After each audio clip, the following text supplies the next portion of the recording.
Alors, comme tous les jeudis, on te retrouve avec un magazine et aujourd'hui, tu veux nous parler de la disparition d'un homme dont on mesure mal l'influence, un homme de religion, un homme de télé, un homme décédé la semaine dernière à 99 ans, ce qui est respectable, et qu'on appelle le pasteur de l'Amérique. Oui, absolument. Et je voudrais pour commencer vous raconter une petite histoire. C'était dans la nuit du 15 au 16 janvier 91. L'ultimatum posé à l'Irak de Saddam Hussein par la résolution 678 du Conseil de sécurité expirait à l'aube ce jour-là.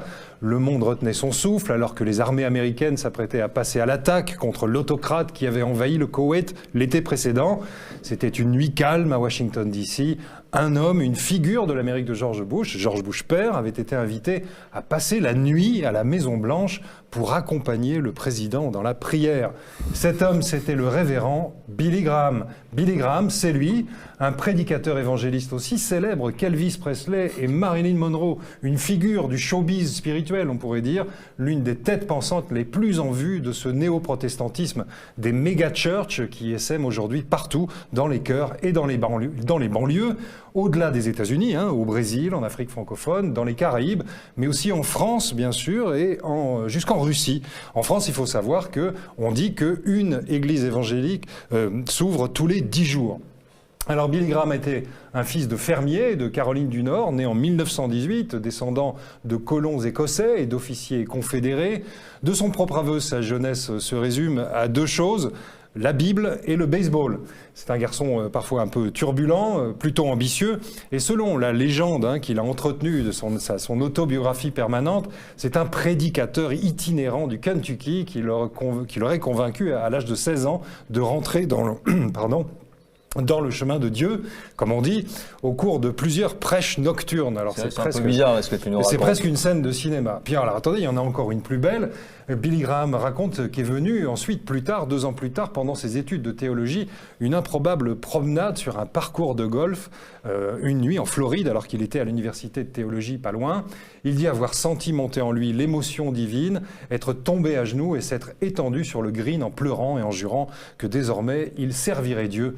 Et ça tombait bien.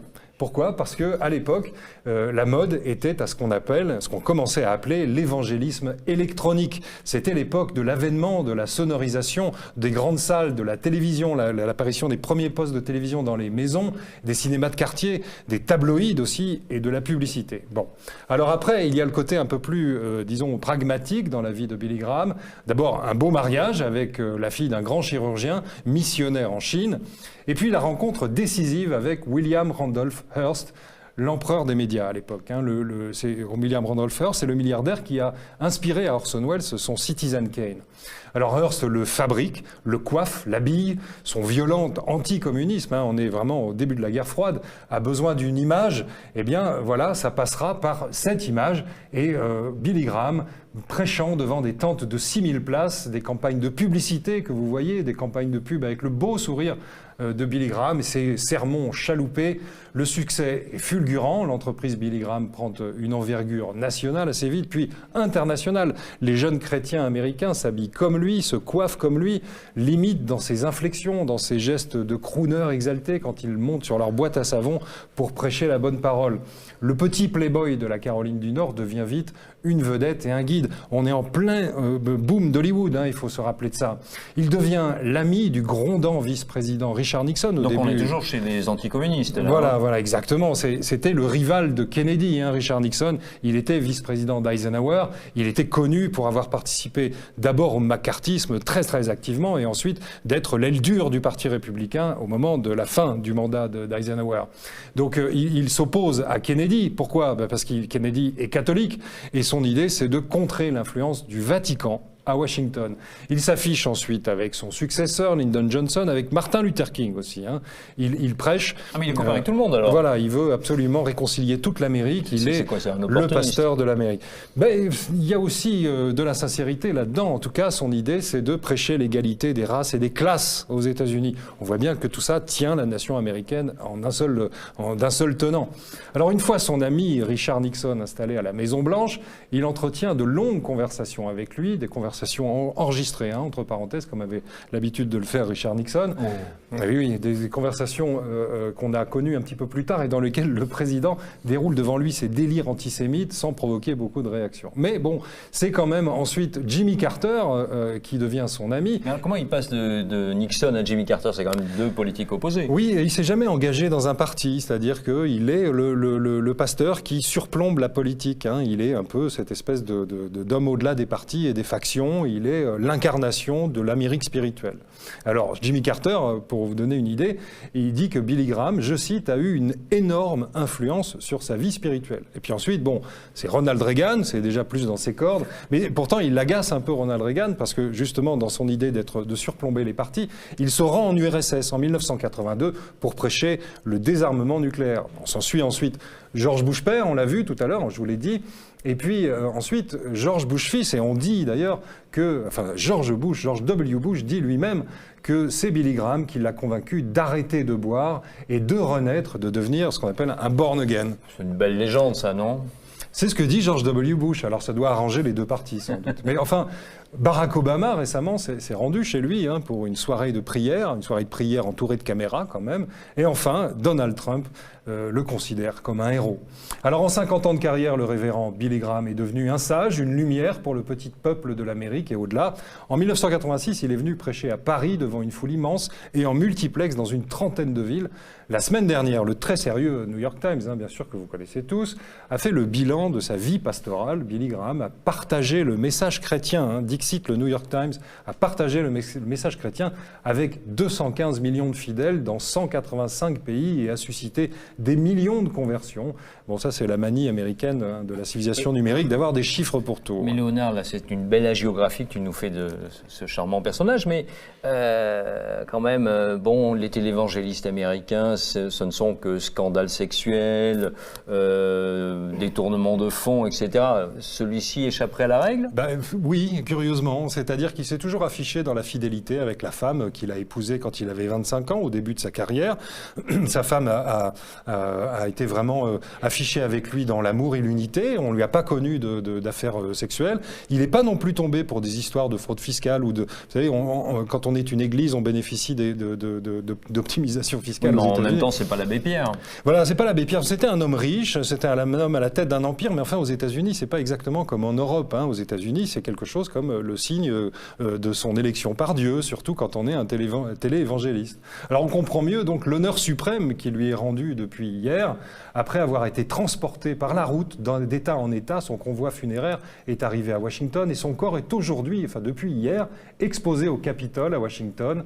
C'est un lieu central du pouvoir aux États-Unis, c'est le Parlement, où d'ordinaire ce sont les dépouilles des chefs d'État qui sont exposées, à part deux fois avant lui, avant Billy Graham. Il n'y a eu que deux cas où des civils ont été exposés. La première fois, c'était 2 policiers qui étaient morts en défendant le Parlement, les armes à la main, contre un demi-fou qui s'était introduit dans le Parlement. Et la deuxième fois, c'était pour Rosa Parks, la petite couturière de l'Alabama qui avait refusé de céder aux lois raciales en 1955. Bon, voilà pour le parcours. Alors pourquoi j'ai eu envie de vous parler de lui aujourd'hui? Parce que tu veux te convertir. Ah, ça c'est pas sûr, mais je te le dirai peut-être après le générique. D'abord parce que c'est un événement d'actualité important, évidemment, étant donné la prédominance des États-Unis dans la vie du monde. Je rappelle que Donald Trump a été largement soutenu par l'aile la plus dure et la plus riche des évangélistes dans la mouvance de Billy Graham. Et puis aussi parce que nous, Français, on aurait tort de ricaner. Même si l'influence des églises évangéliques, dont Billy Graham était, en quelque sorte, on pourrait dire, une espèce d'éclatante synthèse, c'est très très divers comme univers, même si ces églises évangéliques ne semblent pas encore avoir beaucoup de prise sur le vieux continent, on devrait quand même y regarder d'un peu plus près et avec un œil un peu plus exercé. Parce que l'évangélisme, ce n'est pas seulement des vedettes du music hall mondial et des businessmen de Dieu, c'est aussi une matrice discrète de l'esprit contemporain, du climat spirituel d'aujourd'hui, on pourrait dire, et qui se diffuse par le cinéma, par les stars, par la télévision. C'est ce qu'on appelle le soft power. L'évangélisme n'est pas seulement porteur d'une offre de services individuels, pour le salut des gens, il est aussi porteur d'un message politique. Alors il faut réfléchir un tout petit peu à cette question. C'est quoi ce message politique? Alors, la doctrine évangélique et néo-protestante, c'est pas de pouvoir central de l'Église, mais un réseau informel, un éclatement de chapelles, de bulles autonomes, comme Internet. Pas de dogme figé, mais l'individu seul face à Dieu, porteur de sa seule émotion et de sa personnalité, de sa propre forme de vie en guise de témoignage, c'est-à-dire la transparence partout, y compris de ses données numériques personnelles. C'est le PDG de Google qui disait qu'on ne devrait pas avoir peur de donner ses données numériques personnelles si on n'avait rien à se reprocher. Et puis finalement aussi, dans cette doctrine, dans ce corps de doctrine, on ne gagne pas le paradis par des actes vertueux, on révèle son élection, et on l'a dit tout à l'heure, à travers des signes comme la célébrité ou la réussite sociale, par exemple. Alors pour résumer ce climat culturel, il existe, à mon avis, une très bonne formule de l'écrivain Régis Debray, dans son petit opuscule paru l'année dernière, Le Nouveau Pouvoir. Il dit il s'agit d'être auto-entrepreneur de son salut. C'est assez moderne, non? Tu trouves pas? Je trouve, Léonard. Très bientôt un film sur lui, j'imagine. Sans doute. Et il a un successeur il a son désigné fils, Mais il y a déjà eu des films sur lui. Hein. Il était producteur de films. Alors, c'était pas des stars qui jouaient dedans, mais sur le site de la Billy Graham Evangelical Association, on peut voir toutes les affiches. C'est assez savoureux, même s'il faut pas trop se moquer, parce que bon, après tout, c'est la foi de millions et de millions de personnes. J'ai une question pour toi quand même. Tu disais qu'il est venu en France et qu'il avait rencontré un public. Ça prend en France, ça? Alors en France, oui, ça prend. C'est-à-dire qu'on dit qu'il y a 600 000 adeptes d'églises 600 000. évangéliques. Mais oui, surtout dans les banlieues. Alors c'est pas dans les centres-villes, donc on les voit pas trop. Mais l'évangélisme est une religion qui monte. Hein, c'est une religion où les églises sont pleines.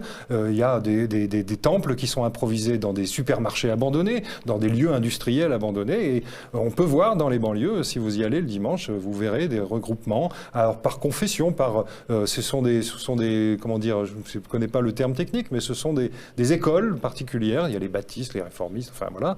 Et puis il y a aussi des solidarités nationales. Il y a les Congolais, par exemple, sont très adeptes et ils sont très proches des évangélistes. Il faut savoir que la grande capitale protestante, hein, c'est pas Washington, c'est Kinshasa.